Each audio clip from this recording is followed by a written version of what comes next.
too loud. This Joe Blair is really good at this watch. I need someone else to start waving their hands so I get too loud. So, for anyone that forgot, my name is Pastor John, and it is just an overwhelming joy for me and my family to come up here to be with you in this town, in this state, in this church. So thank you for welcoming us. The theme for today is stories. His story and our story. So here is a short story. A little while ago, JJ and I were putting together a very large floor puzzle. And as we neared the end of it, Jacob ran by. He stopped for a moment, and then he continued on his way down the hall, laughing wildly. Now, this is not uncommon in our household, as you can often hear Jacob thumping through the house, just laughing at nothing at all. But JJ and I soon realized something. The last piece of the puzzle was missing. And then it dawned on us. That's what Jacob was laughing about. Jacob had the last piece of the puzzle, and in order for us to finish it and get the full picture, we had to chase him down and get it back. But we also had to hurry, because you see, Jacob likes to hide things. And so we ran after him with just as much laughter as he had shared with us. You see, just as the image of God is in each and every one of us, each of us has a story of God's love and of God's Son moving in our lives and the lives of those around us.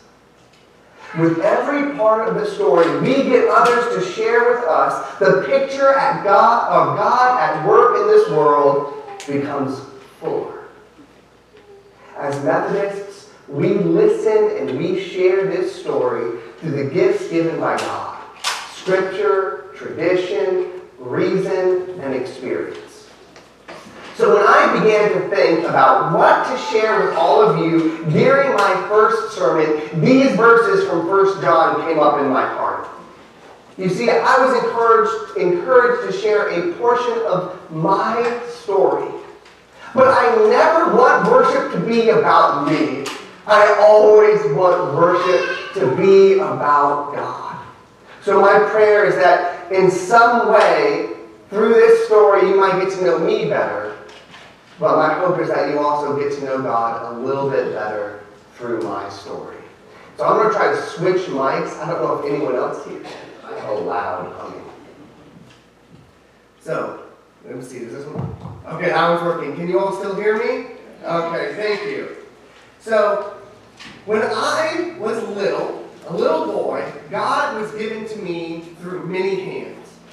My dad's hands through the tours of cathedrals and churches as he took me to walk around and look at the stained glass windows, telling God's story. Through my mother's hands as she began to comfort and care for me. My brothers, whose hands protected me from bullies, and even my little sister's hands, who reached out for help after she was born. Through each of them and so many others, I learned about God and God's love.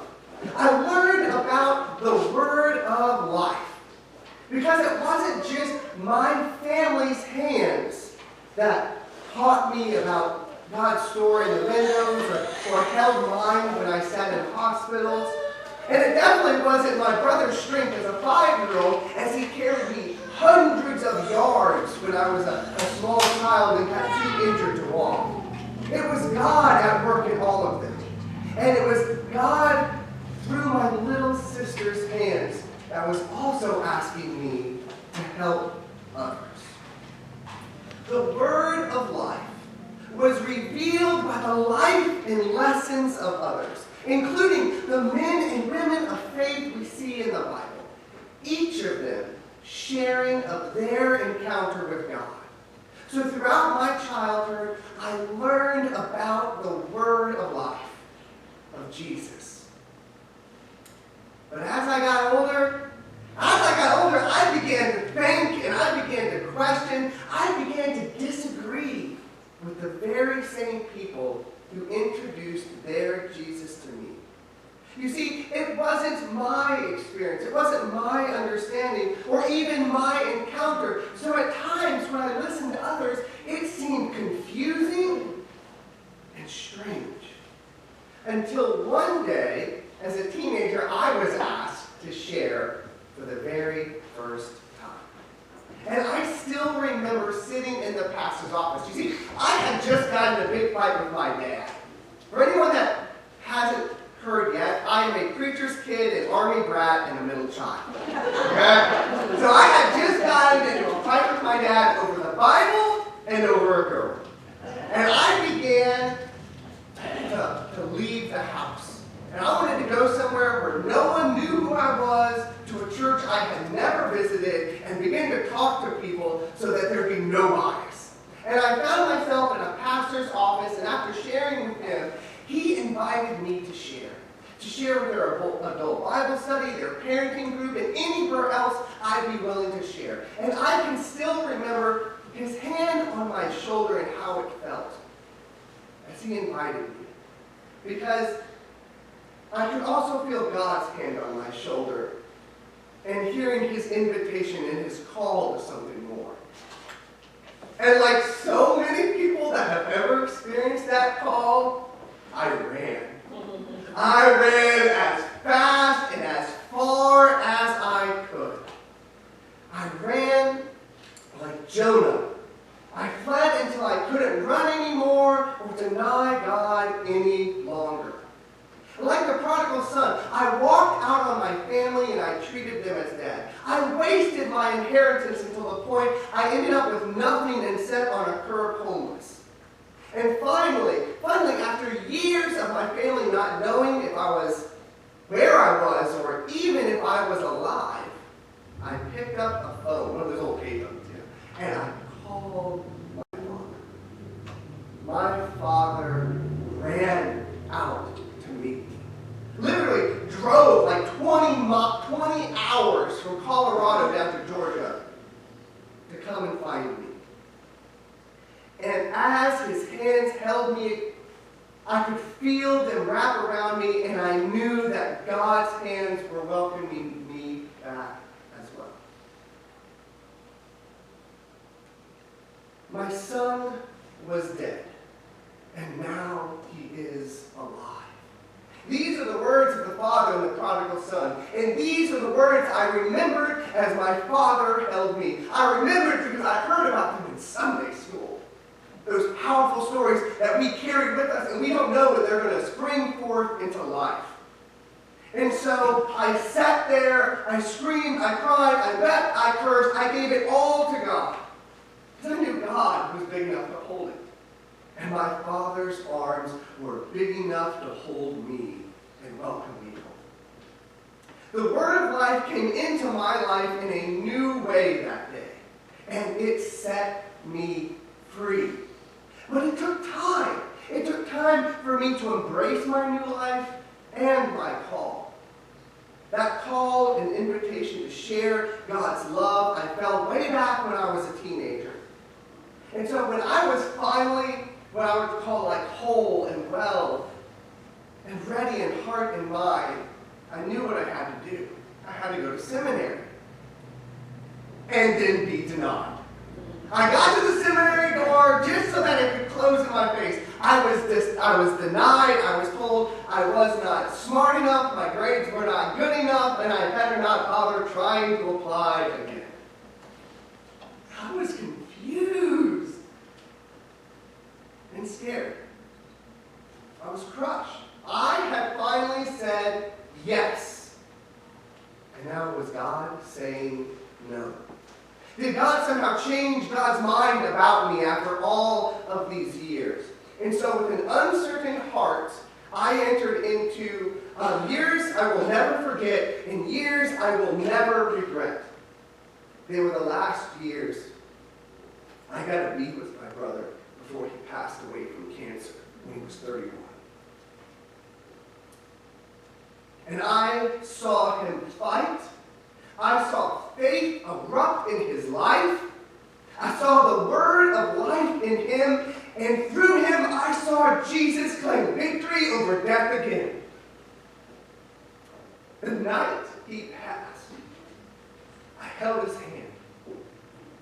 Me on one side, my mother on the other. I held his hand, and I knew it wasn't just our hands holding his.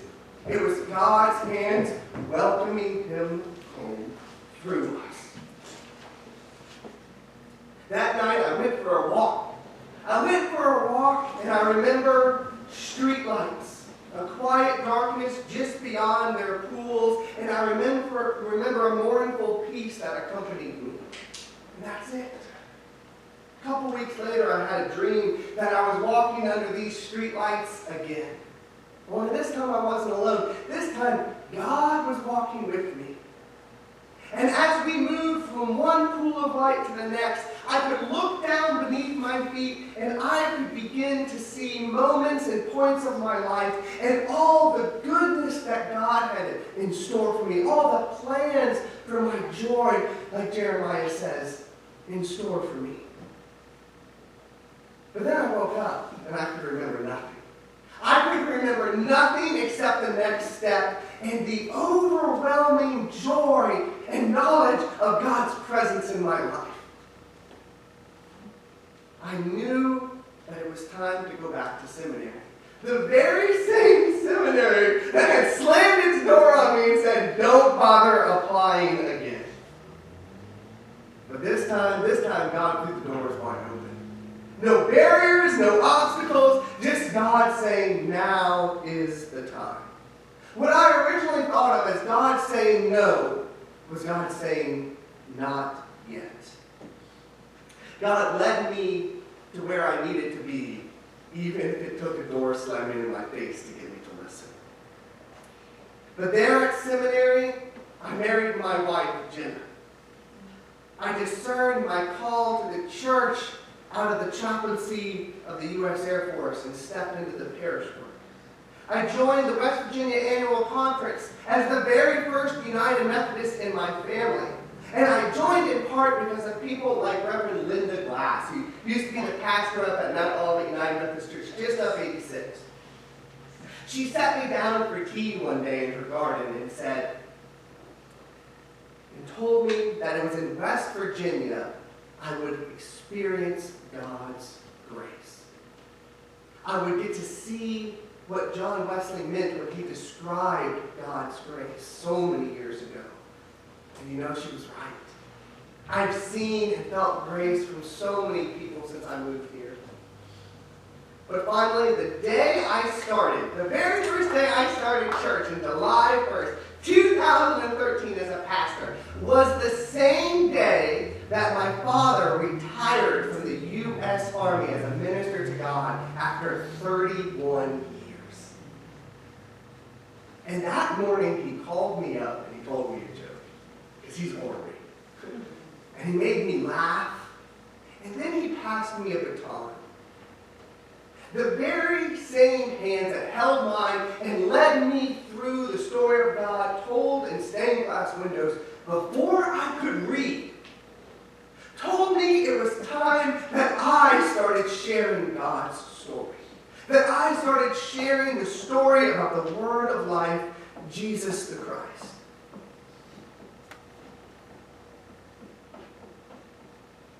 Each of us has a story, right? Each and every one of us has a story, and they are all different, and God is at work through all of them in ways of love and strength.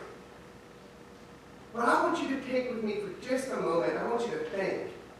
Think about what hands or who shared God's love with you. Who held your hands and offered you the love of God? Picture them. Say their name in your heart.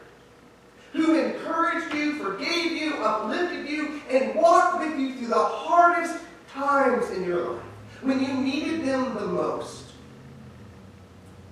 Take a moment and say, thank God for them.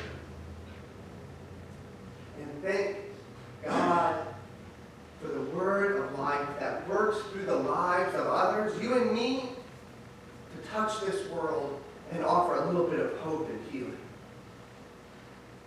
But just as we remember those people, I'm reminded that there are people out in the world today that are still looking for someone who cares. Still looking for someone who will reach out with a hand, an ear, a shoulder, or a dinner table invitation.